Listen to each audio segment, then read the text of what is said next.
Naku po mga kababayan, pumalag na nga itong si Attorney Mike Operario dito nga po sa pagkaka-announce po ng World Bank na upper middle income na daw tayo mga kababayan. Sa palagay niyo ba ay totoo kaya ito? Sa dami pong naghihirap ng mga Pilipino dito sa ating bansa, pabor ba kayo na nasa upper middle income na po ang ating bansa mga kababayan? So, pakinggan nyo po itong pahayag po ni Attorney Mike Operario. Ito na po. Tumaas na daw ang rating ng Pilipinas from lower middle income to upper middle income category according to World Bank. Yay! Dapat nga ba tayo mag-celebrate? Anong meron dito? Well, ito po si Attorney Mike Operario, pag-usapan natin yan. Yung pagtaas po ng category natin daw, based on our gross national income, is now na pasok na tayo doon sa upper middle income. At definitely, pag uwi nila Claire Castro dito mula sa Canada, hindi niya sasabihin yung kung paano sila pinagmumura doon sa Canada. Ay kukwento niya yung mga supposed economic achievements nito dahil nung nakarang administrasyon kay Rodrigo Duterte, muntik na tayong pumasok dito, kanya nga lamang inabutan tayo ng pandemya. So it was a major setback, baba naman ulit tayo. Ando pa rin tayo sa lower middle income. However, this year, tumaas na ito. Umabot na tayo sa upper middle income. Sa upper middle income, pag na-categorize ka dyan, ibig sabihin nito, ang average per capita income natin o yung average na sahod ng bawat empleyado dito sa Republika ng Pilipinas ay umaabot na sa $4,850 or 291,000 pesos or dapat may sahod kayo na 24,850. Iyan daw ang average na sahod ngayon dito sa Pilipinas. Alam ko, marami sa inyo nagtataas ng kilay kasi hinahanap nyo nasaan yung sahod ko na 24,850 pesos. Hindi po kasi ibig sabihin na pumasok tayo sa ganitong average, lahat tayo, ito na nga yung sahod. Ang averaging po kasi niyan ay kinukuha nila lahat yung pumasok na income sa Pilipinas, pagkatapos i-divide yan by the number of the population. At dyan nila makukuha yung average per capita income natin dito sa Pilipinas. So, hindi ibig sabihin ito yung actual na sahod na makukuha mo. Kasi ang pinakamalaki po na contributor natin sa mga sahod sa kasalukuyan ay ang mga OFW, which contributes about 33 billion up to 35 billion pesos every year. 33 billion to 35 billion dollars every year, or an average of around 100 or 1.6 trillion pesos. At pagkasama pa po dyan, yung mga income naman ng mas malalaking mga korporasyon, yung mga oligarchy, yung mga mayayaman na talaga, na milyon-milyon at bilyon-bilyon ang kinikita dahil kontrolado nila yung buong ekonomiya ng Pilipinas. Para po yan ganito, para mas masimpleng yung maintindihan. Halimbawa po, mayroong 10 empleyado. Bababaan natin yung figure para mas madaling yung computein. 10 empleyado at ang average income nila ay combined ay 100,000 pesos. Doon sa 100,000 pesos na yan, isa doon sa 10, actually, ang kinikita niya ay 90,000. At yung natitirang siyam, naghahati-hati doon sa 10,000 o mag-average siya ng mga 920 something pesos. So, although ang total nila ay 100,000, ang actual income nila ay mas mababa kaysa dun sa average, because pag dinivide mo yung 100 divided by 10, dapat yan 10,000 ang sahod. But in reality, 900 plus lang ang sahod nila because the 90,000 ay sinasahod ng iba. Ganyan din ang nangyayari sa atin dito. Hindi porket umaabot ng $4,850 ang average annual income natin dito sa Pilipinas, ay yun na nga yung actual natin na sinasahod. Kasi alam naman natin na hindi yan yung minimum wage. Marami sa atin na tumatanggap ay minimum wage pa rin. At hindi sila umaabot ng 20,000 or 24,000 pesos. So maraming nagtataas ng kilay, nasaan yung 24,000 pesos ko? Well, wala po yan. So, anong benepisyo sa atin ito na meron tayong ganitong categorization? Actually, ang pinaka-immediate effect niyan is negative. Because pag tumaas ang rating ng Pilipinas, hindi na tayo magko-qualify na maka-avail ng mga low interest-bearing loans. Hindi tayo makakautang na mababa ang interest kasi nga na mataas ang category. Ibig sabihin meron tayong kakayanan na magbayad. So, automatic madi-disqualify na tayo doon sa mga loans na yun. Ang positive effect lang nito ay yung mga potential investors magkaroon ng tiwala sa Pilipinas kasi tumataas ang economic movement dahil tumataas ang ating gross national income. Pero hindi naman ganun katanga ang mga foreign investors ngayon. Alam nila na hindi lang yung gross national income ang factor bago ka mag-invest sa Pilipinas. Pinag-uusapan din po dyan ay ang political climate, yung economic climate, at saka yung bureaucracy, yung cost of doing business in the Philippines. Isa yan sa mga bahagi o kinukonsidera. Yung presyo ng tubig, yung mga utilities, yung kuryente, internet, telephone services, infrastructure, lahat po yan ay tinitingnan ng mga investors.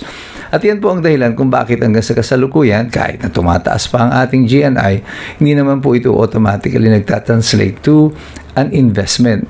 At dahil na mataas yung ating GNI on paper, mababa pa rin ang income ng average ng mga Pilipino at hindi pa rin sumasapat kasi mabilis naman ang pagtaas ng presyo ng mga bilihin.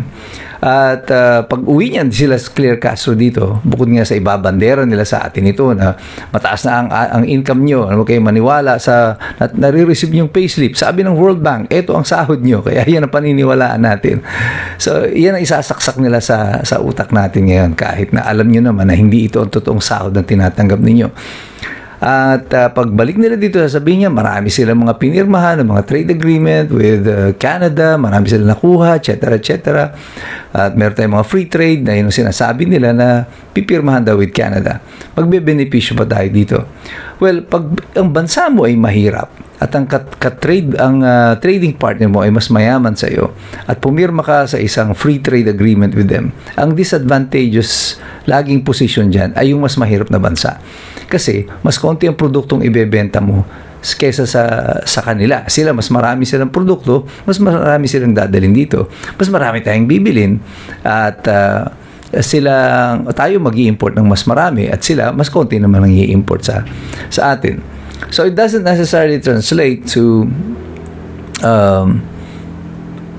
economic gain sa atin. As a matter of fact, yung mga ganitong trade or mga usapin ng mga palitan ng mga produkto, it might become a dollar drain. Kasi bibilin natin yung mga produkto nila in terms of dollars.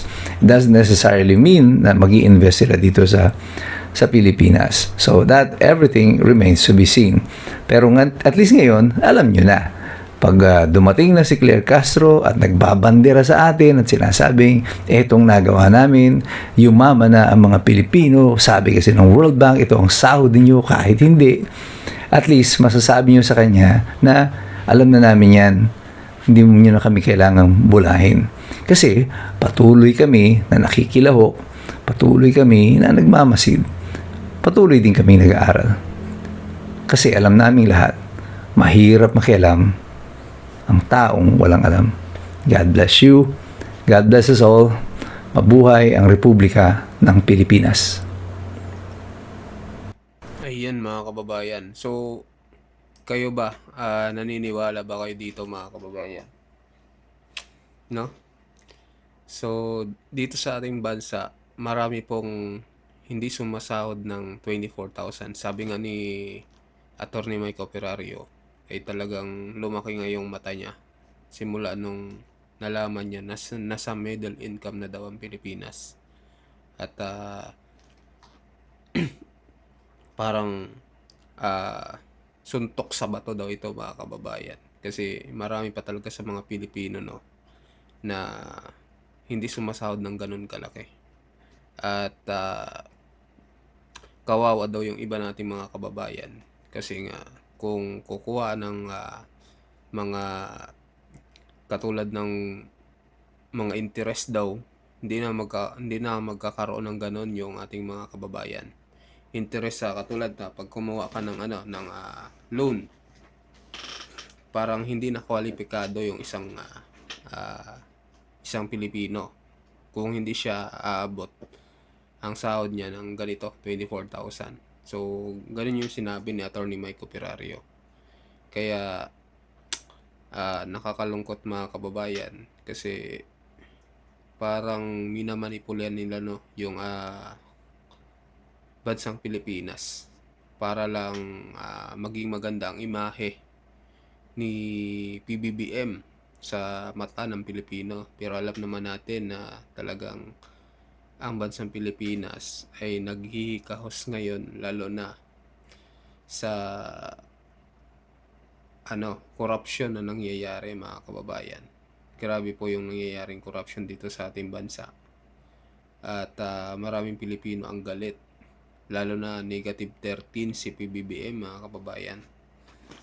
At hindi nila maipagkakaila yun mga kababayan kasi hindi nila inayos yung kanilang pamumuno dito sa ating bansang Pilipinas.